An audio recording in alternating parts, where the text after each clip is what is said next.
Search చేసుకోండి. ఈ లోపల నేను ప్యానలిస్ట్ మన బీజేపీ నుంచి డాక్టర్ సుహాసిని ఆనంద్ గారు ఉన్నారు, ఆయనతో మాట్లాడతాం. డాక్టర్ సుహాసిని ఆనంద్ గారు నమస్కారం అండి. రైట్, ఏదైతే ఎర్రచందనం స్మగ్లింగ్ పై డిప్యూటీ సీఎం పవన్ ఫోకస్ పెట్టారు, ప్రధానంగా చాలా కీలకమైనటువంటి ఆదేశాలు కూడా జారీ చేశారు. అంటే వాటిని అడ్డుకోవటమే లక్ష్యంగా, స్మగ్లింగ్ అడ్డుకోవడం లక్ష్యంగా దొంగలు కానీ ఇద్దరు పట్టుకోవాలని నిఘా వ్యవస్థను కూడా పటిష్టపరచాల్సిన అవసరం ఉందని చాలా స్ట్రాంగ్ గా కామెంట్స్ చేశారు. దానికి సంబంధించి ఆదేశాలు కూడా ఇచ్చారు. ఏదైతే కూటమి ప్రభుత్వం పట్లర్గా అటవీ శాఖ మంత్రిగా ఉన్నటువంటి పవన్ కళ్యాణ్ అనుకున్న లక్ష్యం నెరవేరే పరిస్థితులు ఉన్నాయా? ఎందుకంటే ఈ ఎర్రచందనం స్మగ్లింగ్ అనేది ఇప్పటి నుంచి కాదు, ఆల్మోస్ట్ చాలా కాలంగా జరుగుతుంది అనేది నా ఒపీనియన్. ఏమంటారు మీరు? ఇది 2014 మన బైఫర్కేషన్ అయిన తర్వాత అందులోనే ఆంధ్రప్రదేశ్ కు సంబంధించి నెల్లూరు, చిత్తూరు, కొంత ప్రకాశం డిస్ట్రిక్ట్స్ ఇక్కడ ఎక్కువ శాతం అక్కడే మంచి ఎర్రచందనం దొరికే ఒక ప్లేస్. అది కూడా బాగా కేజీ 5,000 వరకు పలుకుతున్న మూలాన గతంలో కూడా మనం చూసాము. చాలా మంది అక్కడ ఒక రకంగా డాన్స్ అనొచ్చు వాళ్ళని, వీరప్పన్ లాంటి వాళ్ళంతా చాలా ఇటువంటి స్మగ్లింగ్ దానిలో కూడా వాళ్ళు. ఆ డాన్స్ లో ఎవరున్నారు? వైసీపీ వాళ్ళు ఉన్నారా, టీడీపీ వాళ్ళు ఉన్నారా, అందరూ ఉన్నారా, అన్ని పార్టీ నేతలు ఉన్నారా? అది కదా తేరాల్సింది. ఎవరో మన పార్టీ అయితే వదిలేద్దాం, వేరే వాళ్ళ పార్టీలు అయితే అరెస్ట్ చేద్దాం అని కాదు కదా. అదే ఎందుకు చెప్తున్నా అంటే 2014లో బైఫర్కేషన్ అయిన తర్వాత అప్పుడు కదా, తర్వాత ఇప్పుడు వైసీపీ అన్నది వీళ్ళు వచ్చారు, కొత్త పార్టీ ఒకటి ఎమర్జ్ అయింది. దీని తర్వాత మెయిన్ గా ఏంటంటే 2014 నుంచి 19 వరకు ఎప్పుడైతే ఎన్డీఏ కూటమి, అంటే 2015లో ఒక ఇన్సిడెంట్ జరిగింది, మీకు కనుక గుర్తుంటే ఏప్రిల్లో చాలా పెద్ద ఎత్తున జరిగింది. దానిలో ఒక 20 మంది తమిళనాడుకు చెందిన వాళ్ళు కూడా ఈ శాండల్వుడ్ కటర్స్ ని వాళ్ళు ఇలా ఎన్కౌంటర్ చేశారని, ఇది చాలా అప్పుడున్న చీఫ్ మినిస్టర్ పన్నీర్ సెల్వం కూడా, ఆంధ్రప్రదేశ్ చీఫ్ మినిస్టర్ ముఖ్యమంత్రి గారికి అది చాలా బలంగా కూడా కేసు ముందుకు తీసుకెళ్లారు. అది సిబిఐ ఇన్వెస్టిగేషన్, తర్వాత నేషనల్ హ్యూమన్ రైట్స్ కమిషన్ అని, తర్వాత షెడ్యూల్డ్ క్యాస్ట్ చైర్పర్సన్ కూడా వెళ్లి ఎంక్వైరీ చేయడం, ఇవన్నీ కూడా జరిగిందండి. కానీ 2000 అప్పుడు ఎన్డీఏ కూటమికి ఉన్నంత ఒక ఫోకస్, ఒక కమిటెడ్ గా ఈ ఎర్రచందనం స్మగ్లింగ్ అన్నది జరగకూడదు, అది మన ఒక రాష్ట్ర సంపద, దానిపైన ఒక గట్టి నిఘా ఉన్నది 2019 తర్వాత వీగిపోయింది. దానిపైన అంత స్పెషల్ గా దానిపైన దృష్టి పెట్టిందిలే. ఎందుకంటే చాలా మంది పట్టుబడిన వాళ్ళని కూడా వదిలేయడం, చాలా కేసెస్ అయితే వీగిపోయాయి. కానీ తర్వాత ఎప్పుడైతే ఇప్పుడు మళ్ళీ ఎన్డీఏ కూటమి వచ్చిందో దీనిపైన ప్రత్యేక దృష్టి సారించడం జరిగింది. ఎందుకంటే 2019 నుంచి 24 మధ్యలో ఈ నెల్లూరు, చిత్తూరు, ప్రకాశం వాటికి సంబంధించిన నాయకులు దానిపైన వెనకాలన్న పెద్ద తలకాయలు అని అనడంలో పవన్ కళ్యాణ్ గారు చాలా అంతరార్థం ఉంది.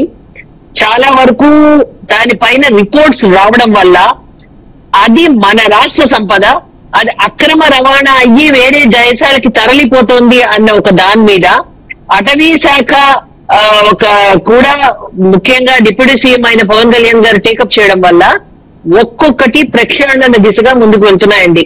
ఇప్పుడు ఒక పక్కన మహిళల హ్యూమన్ ట్రాఫికింగ్ ఏదైతే చెప్పారో, అంటే ఏదైతే దానిపైన మాట్లాడి ఇలా ఇన్ని అవకతవకలు జరుగుతున్నాయి ఈ ఫీల్డ్స్ లో, దీనిపైన కూడా దృష్టి సారిస్తాము అని దేనిపైన అయితే మాకు రిపోర్ట్స్ ఉన్నాయో 2019 నుంచి 24 దాకా, ఇప్పుడు ఒక్కొక్క కేసు బయటకు తీసి అందులో ముఖ్యంగా ప్రయారిటీ బేసిస్ మీద ఒకటి మహిళల ఆడపిల్లల్ని గురించి దానిపైన పూర్తి ఎంక్వైరీ ఒకటి జరుగుతుంది, దానిపైన పూర్తిగా దృష్టి సారించి రిపోర్ట్స్ ఒకటి తీసుకోవడం జరుగుతుంది.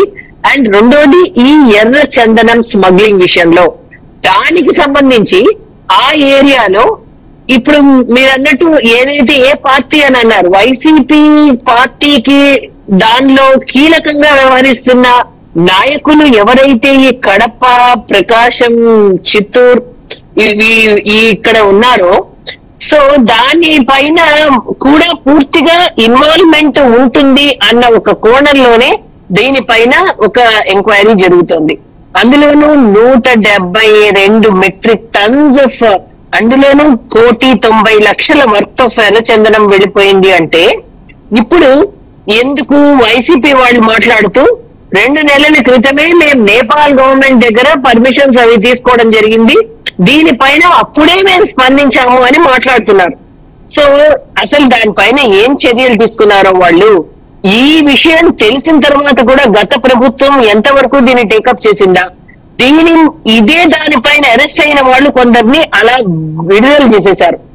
అసలు ఎందుకు ఇది ఈజీగా తీసుకుంటున్నారు, వాళ్ళకి ఉన్న సంబంధ బాంధవ్యాలు ఏంటి?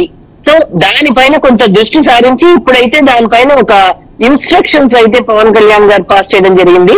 సో ఖచ్చితంగా ఇది ఎట్టి పరిస్థితుల్లోనూ అక్రమంగా రవాణా చేయడం కానీ తరలించడం కానీ ఏమీ ఇంకా రాబోయే రోజుల్లో జరగకుండా మన రాష్ట్ర సంపదని కాపాడే ఉద్దేశంలోనే ఇప్పుడు కఠినమైన చర్యలు దీనిపైన సుహాస్ గారు నేనేమంటానంటే అఫ్ కోర్స్ పార్టీల పరంగా వేరే వ్యక్తులు అయినప్పటికీ కూడా కానీ అది సహజ వనరు డబ్బు మిగిల్చే సొత్తు కాబట్టి ఆబ్వియస్ గా పార్టీలకు అతీతంగా ఒక గ్యాంగ్ లాగా ఏర్పడి ఒక సిండికేట్ లాగా ఏర్పడి చేస్తున్నారనేది ఒక బలమైన వాదన. ఇది నిజం కాదా?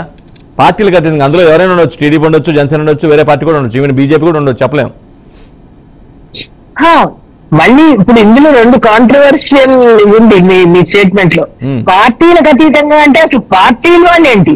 ఏదైతే ప్రజాప్రతినిధులుగా రంగంలో ఉండాలనుకుంటున్నారో, ప్రజల శ్రేయస్సు కోసం మేము ఉన్నాము అని చెప్పుకున్న పార్టీ ఏదైతే ఉందో అందులో ఉన్న తలకాయలే ఇందులో ఇన్వాల్వ్ అయ్యారు అని ఎప్పుడైతే మాకు ఇన్ఫర్మేషన్ వచ్చిందో అందువల్ల దీనిపైన ప్రత్యేక దృష్టి సారించడం జరిగింది. ఇంకా పార్టీలకు అతీతంగా అంటే పార్టీలకు అతీతంగా ఎప్పుడు జాయిన్ అవుతారు? అది ఏమైనా మంచి పని అయితేనో రాష్ట్రానికి మేలు చేసే పని అయితే మీరందరూ మీ యొక్క సమ్మతిని తెలియచేయండి, మీ యొక్క అంటే విల్లింగ్నెస్ ని తెలియచేయండి అంటారు. ఇది పార్టీలకు అతీతంగా ఏంటి? ఇది ఏమైనా మంచి పనా?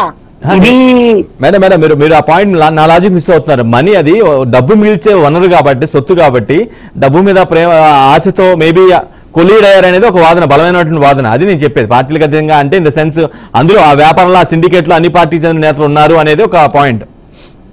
అలాంటప్పుడే ఒక నిష్పక్షపాతంగా వచ్చే ఒక నాయకుడు ఎప్పుడైతే వచ్చాడో, ఈ ఏదైతే డబ్బు వాంఛలో పడి ఈ కుమ్మక్కు వ్యవహారం కూడా జరుగుతోందేమో అన్న ఒకవేళ ఆ కోణంలో కూడా దర్యాప్తు 100% జరుగుతుంది. అప్పుడు ఎవడైనా ఒక మనిషి కనుక పట్టుబడితే ఆ మనిషి ఏ పార్టీకి చెందిన వ్యక్తి అయినా సరే పార్టీలకు అతీతంగా మన రాష్ట్ర సంపదని దోచుకు వెళ్తే కనుక ఖచ్చితంగా ఏ పార్టీ అయినా తన మన పర తేడా లేకుండా వాళ్ళని పూర్తిగా కస్టడీలోకి తీసుకోవడం జరుగుతుంది. సో అక్కడ ఇప్పుడు అది ఒక రకంగా చెప్పాలంటే నాయకత్వం మీదే ఇదే ఉంటుందండి.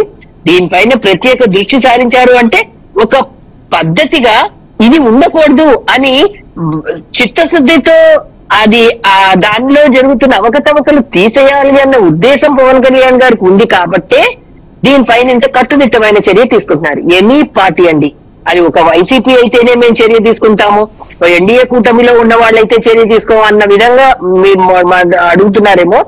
ఏ పార్టీ అయినా సరే పార్టీలకు అతీతంగా ఏ మనిషి అయినా సరే దానిపైన కనుక అందులో ఉన్నాడు పెద్ద తలకాయగా ఇన్వాల్వ్ అయ్యి కనుక అది కనుక చేస్తే ఖచ్చితంగా దానిపైన కఠిన చర్యలు ఉంటాయి, ఎనీ పార్టీ.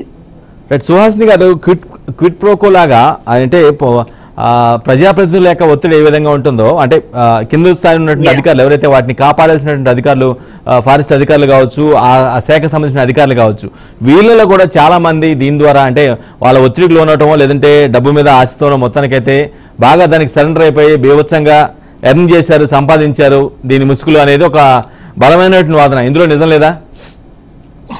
ఉంటుందండి. ఎందుకంటే డబ్బు అన్నది ఇప్పుడు మనిషిని ఎటువంటి పని అయినా చేయించే ఒక బలహీనత డబ్బు వచ్చే చోట